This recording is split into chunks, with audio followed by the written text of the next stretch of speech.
என்ன நண்பர்களே, India clear favourites to win this ட்ராஃபின்னு தெரிஞ்சுமே ஒன் சைடரா மேட்ச் ஆகக்கூடாதுன்னு என்ன மாதிரி எத்தனை பேர் நினைச்சிட்டு இருந்தீங்க? நாம என்னப்பா செய்யறது? நம்ம ஒன்று நினைச்சா தெய்வம் ஒன்று நினைக்குது. தெய்வம் நினைக்கிறது இருக்கட்டும்டா, நீ ஏன்டா நினைச்ச?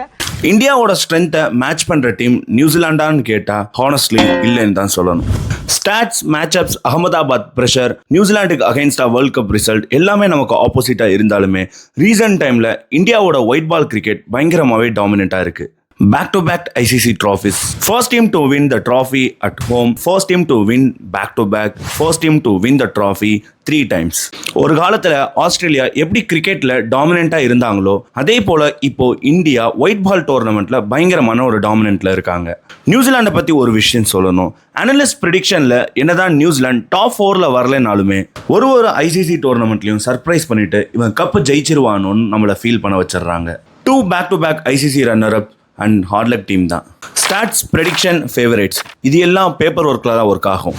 ஃபைனலில் ப்ரெஷரை ஹேண்டில் பண்ணுற டீம் தான் கப்பை தூக்கும். அண்ட் கப்பை ஜெயிச்ச இந்தியன் டீமுக்கு என்னோட மனமார்ந்த வாழ்த்துக்கள்.